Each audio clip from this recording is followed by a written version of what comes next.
Assalamu alaikum wa rahmatullahi wa barakatuh. We started with the story of the 7 sleepers, the 7 young men who fled to a cave, who slept there for 300 odd years.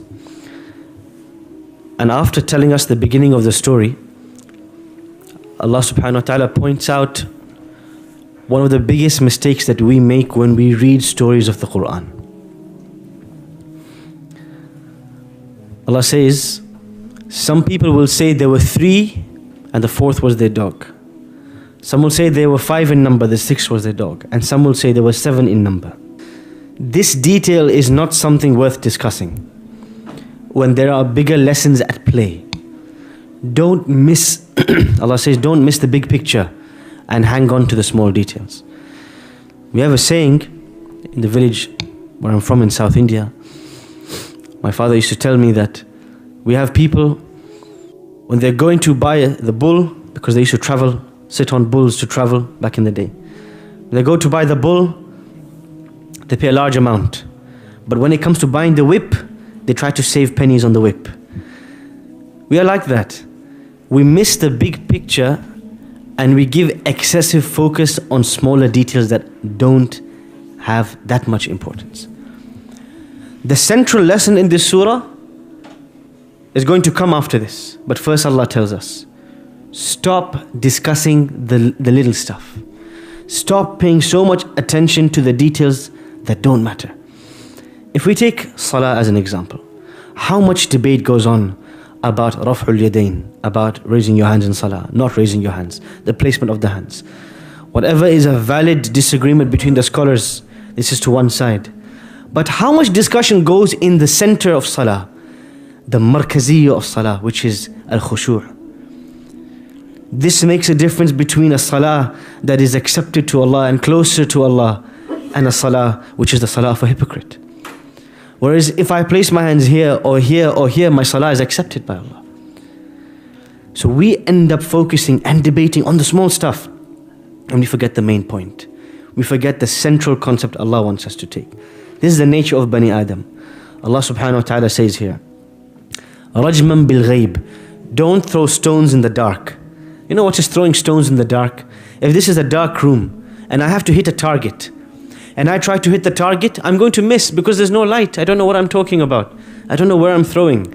Similarly, when we debate about detailed things in this deen that we have no knowledge of, that they are not the central important things in this deen, we are throwing stones in the dark. Allah says, when such a discussion comes up, what should you say? Allahu a'lam. Allah knows best. I have no knowledge. فَلَا تُمَارِ فِيهِمْ. Allah says, do not debate about these things. إِلَّا مِرَاءً ظَاهِرًا. Except a tiny bit. I give you a little bit of margin. Don't go beyond this. وَلَا تَسْتَفْتِ فِيهِمْ مِنْهُ أَحَدًا. Don't even ask for a fatwa. Don't ask anybody for their opinion about this. Move on. This is not important. How many people were in the cave? Not important. Now we have to apply this to our lives. How many other matters there are which are of less important, but we put so much focus on them. Today, if you see the questions people ask mashayikh and scholars on TV, in fiqh sessions, what questions are they asking? Someone is asking about trimming eyebrows. Someone else is asking about this little thing. Someone is calling about bleaching. Somebody is calling about, where can I park my car? How can I do this? What about this? I bought some sweets and there's an ingredient, I'm not really sure. Okay, all of these questions. What were the questions the Sahaba asked the Prophet ﷺ? If you look at the questions of the Sahaba, the Prophet's companions, it shows a deep understanding of the deen. Somebody will come to the Prophet ﷺ. They will say, O Prophet of Allah, tell me a way Allah can love me and I can love him. Ya Allah. Tell me a way I can enter paradise and I can leave the hellfire. Deep questions, not shallow questions. They would ask questions about the central component of the deen and focus on this element. Then Allah gives us the information. They stayed in their cave for 309 years. And then Allah subhanahu wa ta'ala gives us the key lessons from this story. The first lesson, وَاتْلُ مَا أُوحِيَ إِلَيْكَ مِنْ كِتَابِ رَبِّكَ لَا مُبَدِّلَ لِكَلِمَاتِهِ وَلَن تَجِدَ مِن دُونِهِ مُلْتَحَدًا. O Muhammad, do tilawah of what I have revealed to you. Tilawah. This word is so common. We use it day to day. We think tilawah means recitation. Tilawah is to recite the Quran in a beautiful voice. But in the Arabic language, tala yatlu is to follow something. That's the original meaning in the Arabic language. Tilawah means to follow the Quran in action. That's the original meaning of tilawah in the Arabic language. And recitation was just a means to following the Quran. It was a step, one step. But we have become people we suffice ourselves with recitation, and the end goal, the action, it never happens. Allah says the first step, if you want to be like these 7 young men who protected themselves in an environment that was full of disbelief, in an environment that put immense pressure on them, in an environment that invited them to every evil, the first thing you need to do is you need to have an attachment to the Quran. But that means you need to know the meanings of what is inside the Quran. Do not treat it like a book of melodies, a book of songs, a book of hymns, a book of chants, because this is what happened to people before you. They sing the hymns, they recite the chapters and the scriptures, but little do they act on what's inside of it. Allah says, وَمِنْهُمْ أُمِّيُّونَ لَا يَعْلَمُونَ الْكِتَابَ إِلَّا أَمَانِيَّ. There are illiterate people amongst them. For them, the scripture is just stories, empty hopes, nice song to recite, play it in the car, put it on the bookshelf, decoration. But really in their day-to-day life, in their buying and selling, in their marital affairs, in their family business, in their studies, when they wake and when they sleep, it has no bearing on their life. Allah says first, you want to survive like these young men survived. You need an attachment to the Quran. And us as a British Muslim community, if we want to survive in this climate where everything around us is inviting us away from our values, the first thing we have to give our children is an understanding of the Quran. An understanding of the Quran. Yes, when a child is young, they need to know alif, ba, ta, the Arabic alphabet. They need to know how to recite. But don't stop there. Why would you stop there? You only came halfway. You walked halfway down the pitch, and that's it. You passed the ball to the opposition. No, complete it. We need a goal. We need you to get to the end. The end goal with the Quran, especially once a child reaches the age of 7, and they can understand and think and ask questions. And at school they're learning about geography and history and sociology. We need to talk to them about the meanings of the surahs of the Quran. Starting with Qul Huwallahu Ahad. Anybody in this room can explain Qul Huwallahu Ahad to a 7-year-old. It's not difficult. What you need to do, you need to make it a story. You need to add some sound effects, some characters, some noises, and 7-year-old will be very excited about this. Your child reaches the age of 14, 15. Now you need to have deeper conversations with them about the Quran, about Surah Qaf, about Surah Al-Hujurat, about the Surah Al-Baqarah. If you explore the Quran, you can teach them and talk to them about it. But if you don't, your madrasa teacher is never going to do it. Maulana is not going to do it. Imam Sab, Sheikh, Ma'alin is not going to do it. The meanings of the Quran is not something emphasized in our madrasa school system, supplementary Quran school system. We as parents, we have to do it. If we want our children to survive and have that cave and that good company and that strong ethos, despite all the pressure, we have to give them the greatest weapon of all time, the weapon of understanding what is inside the Quran. وَاتْلُ مَا أُوحِيَ إِلَيْكَ مِنْ كِتَابِ رَبِّكَ. Allah says nothing can change His words, and you will not find a protector other than Him. The second advice from Allah, taken from this story, one thing that we happen to do without realizing, we end up in a friends group without realizing who our friends are. We choose our friends because we saw them every day in school or university or work, or you go to the tea shop and you see the same guy every day, bump into him, so they become your friend, your companion, your acquaintance. Your friends by chance. But Allah says you have to really pick your friends very carefully if you want to survive in this climate. وَاصْبِرْ نَفْسَكَ مَعَ الَّذِينَ يَدْعُونَ رَبَّهُمْ بِالْغَدَاةِ وَالْعَشِيِّ يُرِيدُونَ وَجْهَهُ. Be patient and persistent in finding people to be your best friends whose only goal in life is they want to see the face of Allah.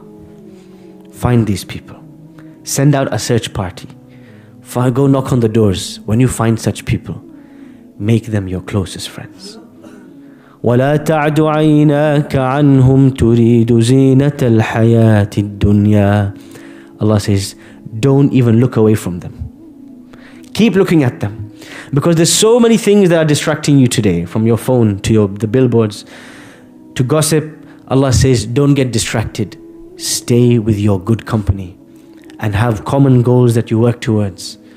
وَلَا تَعْدُ عَيْنَاكَ عَنْهُمْ. Don't look away from them because something distracted you from this worldly pleasures. And stay away from the wrong type of company. Who? مَنْ أَغْفَلْنَا قَلْبَهُ عَنْ ذِكْرِنَا. People who don't remember me. People who are distracted from me. They don't pray their salah on time. When they eat food, they don't say Bismillah. People who don't think of me, stay away from them. Because they will be followers of their desires. And they will then go astray. When Allah talks about these people of the cave, this is our cave. Kahf al-Furqan, the cave of al-Furqan. This is our place where we come to worship Allah, to find good company, to spend time with each other. It's extremely important to develop these kind of places, to invest in these kinds of places. This is our strategic investment for our children and our grandchildren's future. Our masajid, our primary schools, our institutions. If we don't build these institutions, they will have no cave to protect them from everything around them.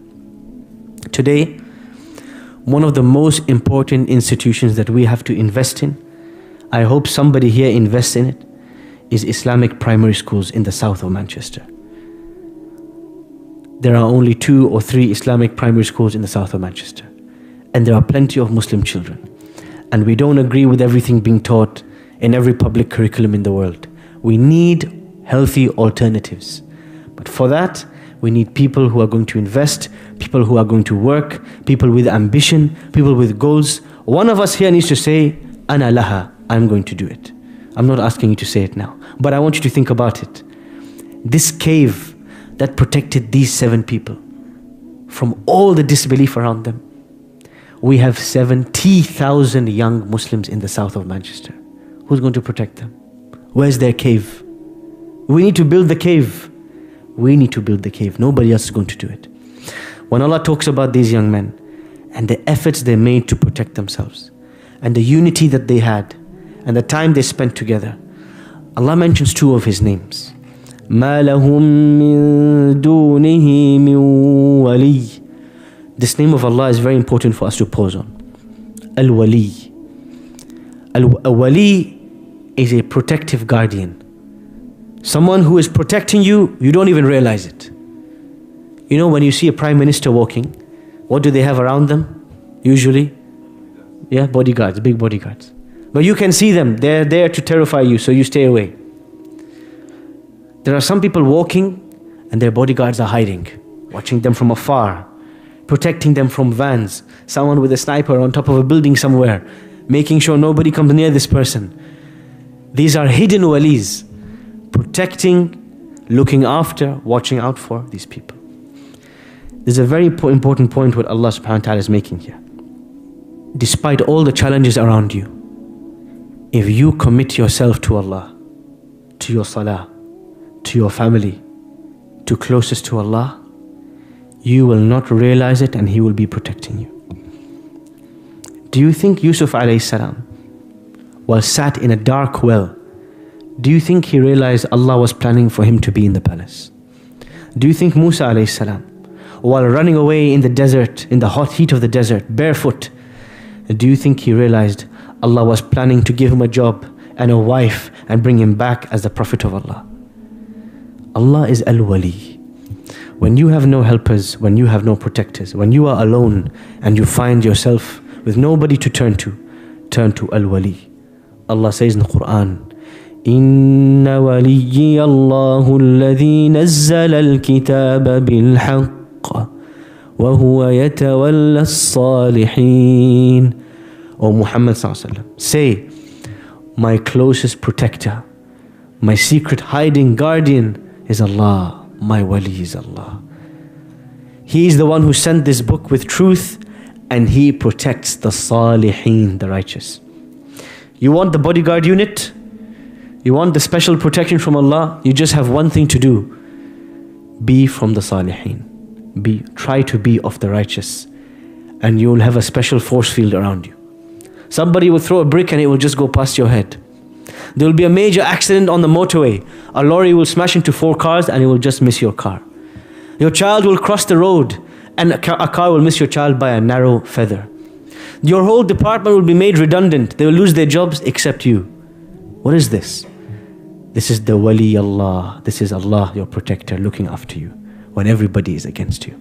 You need this. These people in the cave, they were sleeping. What allowed them to live for so long? Allah did not allow the sun, rays of the sun to touch them. This is possible for us as well. But Allah is saying, Huwa yatawalla as-salihin. He will protect us. We also have to do tawalli billah. We have to take Allah as our closest companion. Whoever takes Allah as his closest companion, your lonely cave will become the brightest place. Your dark well will be the most enjoyable place, because you will have the company of Allah when you have nobody else's company. من فقد الله فماذا وجد ومن وجد الله فماذا فقد. If you lost Allah in your life, you have nothing. But if you found Allah, you have everything. صبحكم الله بالخير وبالعافية والسلام عليكم ورحمة الله وبركاته.